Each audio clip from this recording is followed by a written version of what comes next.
How's it going, people? So I recently did a tutorial where I broke down my top 6 favourite plugins for 90s house. This project ended up being one that I ended up finishing off into more or less a full track. So for this tutorial I figured I would record a separate track breakdown showcasing all the cool sounds and techniques I utilised when creating it. Let's get into it.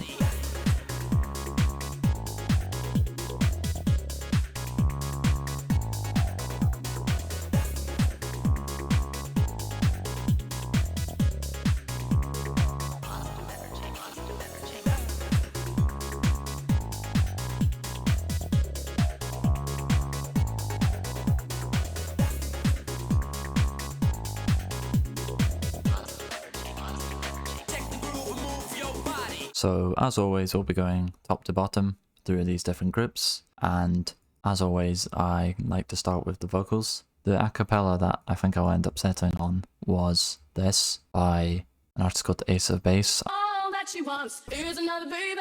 She's gone tomorrow, boy. All that she wants is another baby. Yeah. I've basically gone through the kind of process of creating a DIY vocal for that. I've essentially taken this phrase, and what I've done is I've basically just used it for the build and different sections of the drops, so I'll play both sections. All that she wants is another. All that she wants is another. All that she wants. All that she wants. Basically like the standard doubling trick when it comes to fills, so you don't just always have to use drums and snare fills, you can use like melodic fills to help build up that kind of intensity. And then I just have the kind of start of the phrase. This kind of section works really well, I'll get onto it, but basically it's a technique where you take away the first bar as a kind of false drop, and I basically got that dubby vocal filling in the gap. So that's kind of the acapella. The next thing we have is just a bunch of ad-libs, which I'll kind of skim through. Take the groove and move your body. So I think this was just the second part of a longer phrase. Lay down the beat so we can party. Take the groove and move your body. Sometimes you'll see with these kind of longer ad-libs, it'll be harder to get them to fit into time. So basically what I've done is I've just removed that section and just kept the last bit. Take the groove and move your body. So we've got that ad-lib, we've got this one, we've got this ad-lib, God, I love this music. Isn't it too dreamy? we've got this one. Positive energy, positive energy. So lyrics to just talk to each other and just make sense for that style. The final thing we have is these kind of 90s vocal SFX type sounds. Things that come to mind are like breaths, screams, those kind of ones. So I'll just play the examples. Got this riser, got this one which is like just someone saying ah. Then we've just got this. So basically just doing the job of SFX, marking a new section type stuff. So that is the vocal. The next thing we have is this low end group. The first thing we've got is of course the kick. It's fairly standard. It's the 4/4 plus the doubles. And we've just got a few kind of kick fills. If I just play them with that kind of vocal. So the kick's fairly standard when it comes to the pattern. With regards to sample, I tend to find myself actually using the same sample these days. I was just going to show the pack, which I think is probably one of the best ones for drum sounds. It's by a company called Samples from Mars, and it's called Essential Waves from Mars. If you go into the drums, you get basically all the different one-shots you ever need, really. And that's essentially where I've grabbed the kick. I basically recycle this same sample pretty much every time, just because I like the character it gives. Just nice and punchy. And then I just add very subtle amounts of drum bass.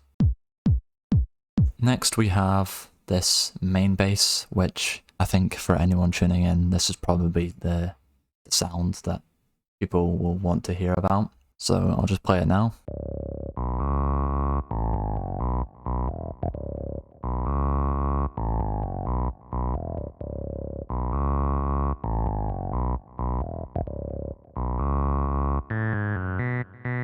What I've done is I've taken this sample from one of the 90s sample packs, and what I've done is I've taken one of these samples where you've basically got multiple samples within the audio segment. Not only do all these different new kind of breaks act as different samples, but I also find that you can addition multiple different sounds depending on when you start the sample. So I've essentially taken this sample,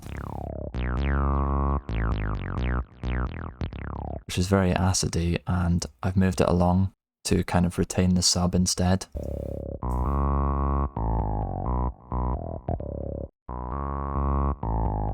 So that's kind of the first thing, is that sound. The processing might look complicated, but it's quite simple. Compression, decapitator for a bit of saturation, filter, bit of sidechain, and because it's that kind of bass texture sound, I've also added a tiny bit of delay.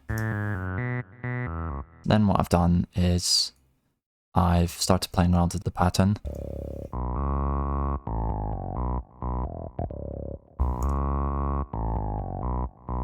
So essentially what I'm doing is I'm doing a lot of kind of like octave jumps. Then we've got a combination of long and short notes, which is also quite nice.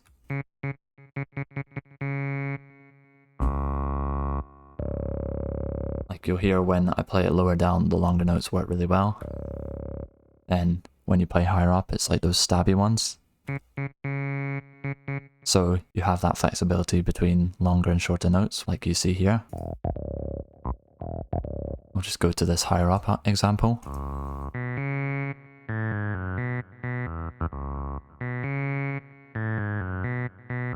Like I always say with the patterns, a lot of it is just in the moment stuff. Like I'm not really considering techniques while I'm writing them, but there's a few interesting things. Long and short notes, octave jumps, working in steps, and then playing around with velocities. So I've basically done that, and you'll see a few color changes where I've basically gone up and down different octaves.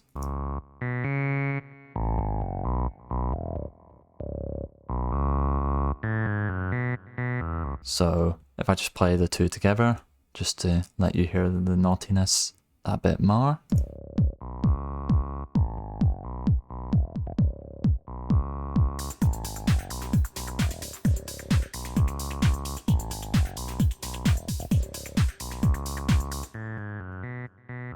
So that's essentially the bass. The next patch we have is this sub bass.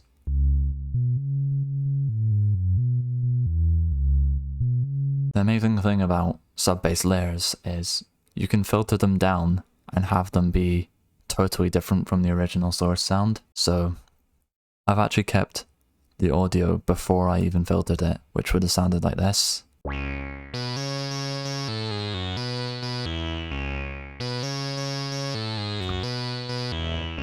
Which is a bit too much, but really nice kind of source sound. And it's just these kind of happy accidents where I've basically just filtered it down so it is that sub, bit of saturation going into it, and I end up with a sound that's just completely different.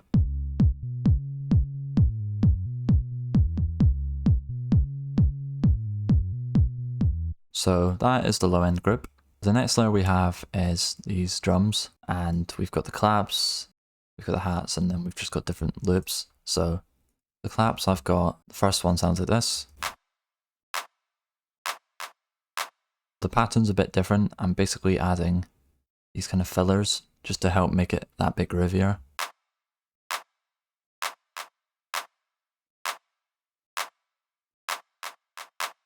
We've got this clap underneath, where I've basically done the envelope trick. I've basically taken a short segment of a loop and I've taken just the claps. We've got this snare groover, which is doing more or less the same thing as above, but with different patterns.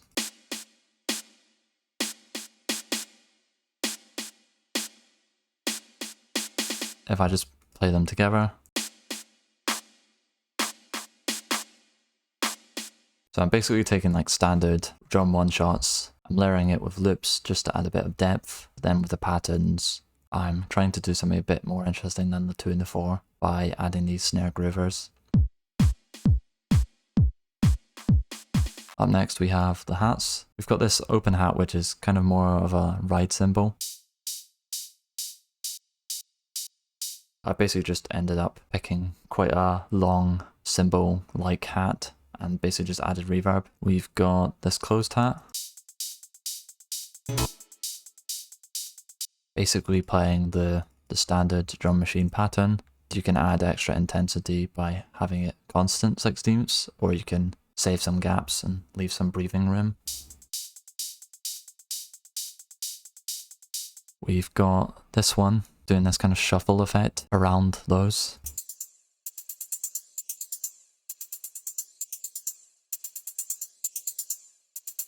The final one I have is just kind of a random find, where I was basically just looking through different loops and I found this very wonky kind of hi-hat loop. So you've essentially got two different parts. You've got this kind of warped part and then you've got this rhythmic scratch part. And then what I've done is I've added phaser and this auto pan for like movement across the stereo spectrum.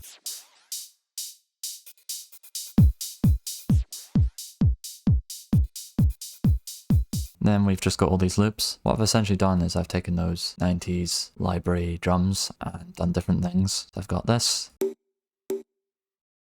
Basically, I think it's just like a bongo slash tom. I've basically just come up with a rhythmic sequence there, and then I've added this echo boy. We've got this perk where I've done the classic dropping the loop in, slicing, and I've basically used a sequencer. This one's quite good because you can play around with the gating, you can alter the pitch, so you can create these really nice rhythmic percussive sequences. I think we've got something similar going on with a different loop. So basically just taking advantage of different slices within a rhythmic loop. Like there's loads of ways you can manipulate these things, but dropping it into a sampler, hitting slice, and then just programming MIDI sequences around that can be one of the more convenient ways. We've then got one of the loops, which I've just looped as a 1-bar sequence. And if I want to tame it down, I literally just add a phaser. Then what we've done is we've added this bandpass, just to really give it its own space in the mix. Got this cowbell. And then the final thing I've just got is this top lip. Kind of this very driven loop with a kick. And I've basically cleaned it up, added a bit of reverb, put it into a space of phaser, and then just have it very heavily sidechained.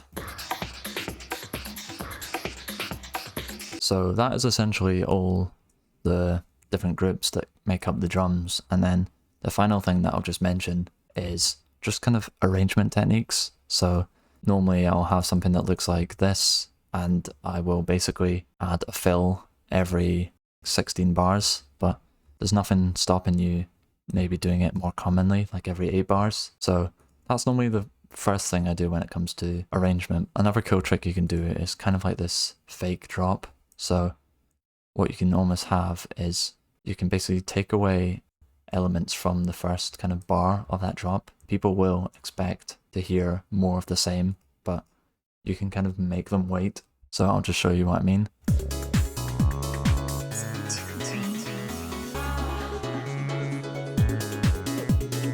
There's just a bonus arrangement technique for you, and that is essentially going to conclude the drums.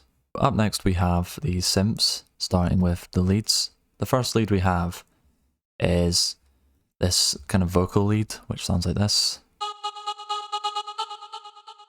Basically taken that nice kind of ad-lib and just used it to create this kind of dark melody, I guess, which is mostly just used in the break.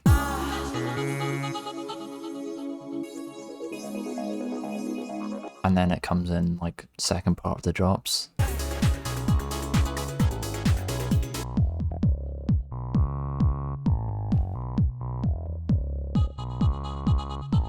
The next few leads are ones I also talked about in the plugin tutorial, so I'll just quickly skim over them. Got this.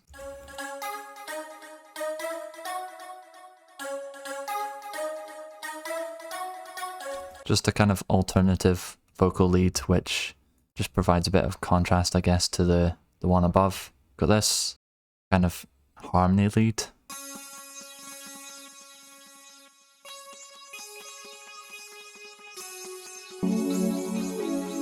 Which is almost like a pad, but just that kind of top line.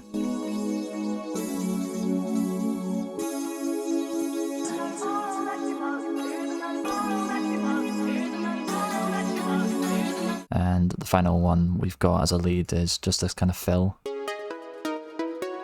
So basically just these 90s inspired sounds with very kind of simple melodies. Nothing really more to the leads than that. We've then got these chords.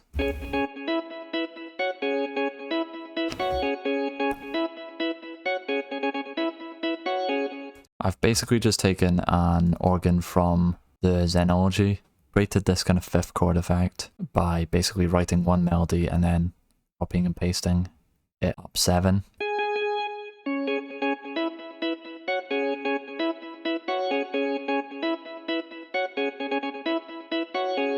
I think the one that follows this is basically just the same kind of pattern but different sound.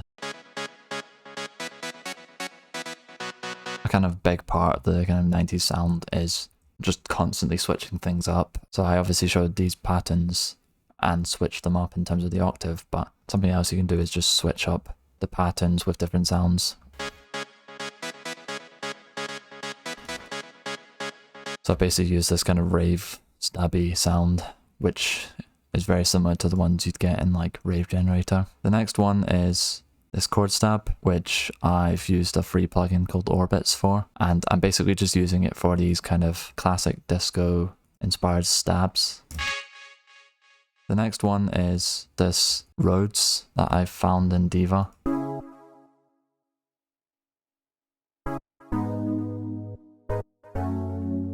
And I've got it on this like slow opening filter.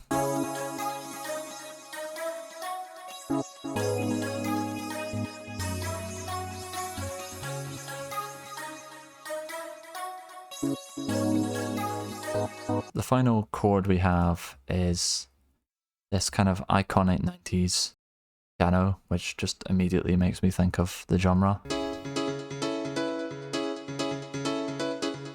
So the first thing I would normally do is find a nice sound. I'd look at those kind of classic sounds, the M1 being the staple, and I'd basically start programming in this chord pattern. If you're kind of used to programming those patterns, you can think of them in terms of 2 separate layers and split them up. But something else you can also maybe try is just focus on the pattern as one. Line the notes up so they're all underneath the chord, and then basically just shift notes either left or right, and you basically end up with 2 completely different rhythms that just play off one another really nicely.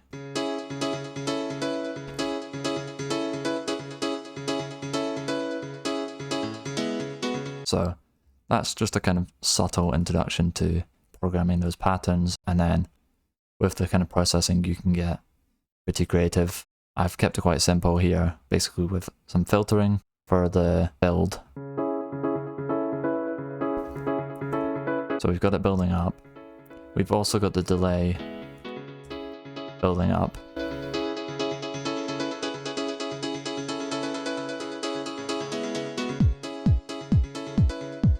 So loads of kind of cool things you can do there. I did add this delay, but I think it was almost too much. We'll just see.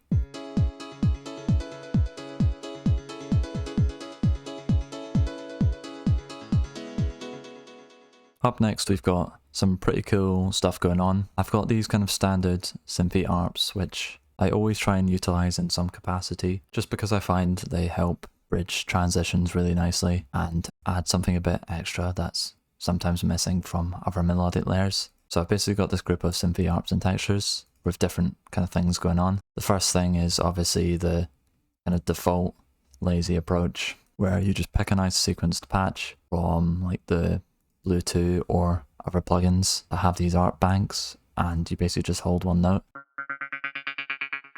It's basically just acting as a transition. Like, that's the synthy ARP technique on a very simple level. What you can do to take it that bit further is you can drop patterns from different layers in. So basically this pad layer here, what I could do is I could drop that up into this ARP sound, which will naturally play a sequence when I just play one note. So just by changing the MIDI, you're introducing another level of variance.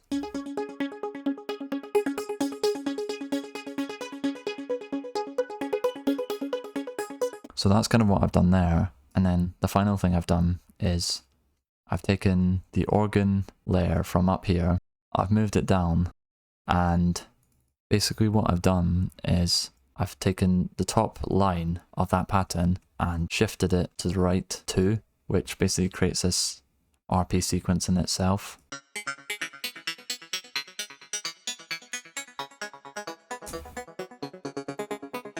You're basically giving it a bit more direction in terms of the notes you want it to play, as opposed to just putting in one long note and having it play the default sequence. So essentially got those three patterns, basically doing that kind of synthy texture job. You'll see this one's playing the full sequence, and there's a good reason for that. So essentially, recent discovery I've come across is an Arturia plugin called Acid V, which is basically those synthy kind of sequence sounds that I've talked about so much, but with an emphasis on acid. So I'll play these two examples and you're just going to hear.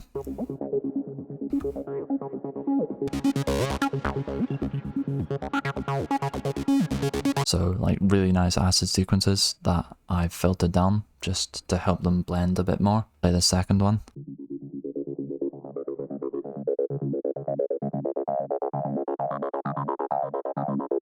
They're just going to help to add this like really dark character, which I just think transforms this sound massively. The final thing we've just got is just these kind of simple pads. I'll just play them all together. This is kind of that bright one.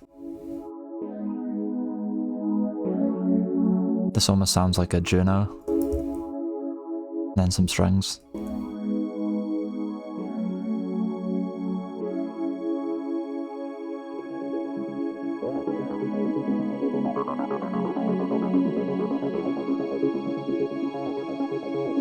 So that is basically the synths. The final thing that we'll just briefly touch on is the SFX. So I'll just quickly run through a few of the sounds and the way I've kind of utilized them. First one being the crash. I think it's just a 909. It's kind of doing a few different jobs. It's doing the kind of transition job. Then in the build, it's slowly building up in intensity. Got a reverse one. Got this snare roll, just doing 16ths up. Got this kick reverb. So I've not really utilized it as much, but I find a lot of the kind of Vengeance packs have these really nice kick sounds that are almost like impacts that just have loads of reverb, and they can work really well for like really emphasizing certain sections. Got this riser. We've got an uplifter. So all these above are like fairly standard, just kind of ways to make the transitions seem more natural. If I was to do a tutorial on SFX, these would kind of be where my focus would be. The next few are just kind of creative extras, I guess. So we've got this, I think it's like a vocal hit. And then we've just got this siren. So that's going to be it for this one. I hope this track breakdown gave you some useful inspiration and techniques that you might be able to use in your tracks. If you enjoyed the video, then I'll ask that you do us a small favour by liking, subscribing and leaving a comment. Let us know, for example, if you want to see more track breakdowns talking through my own music. I'll also once again plug my music account at JLando Music, so definitely be sure to drop us a follow on there. See you in the next one.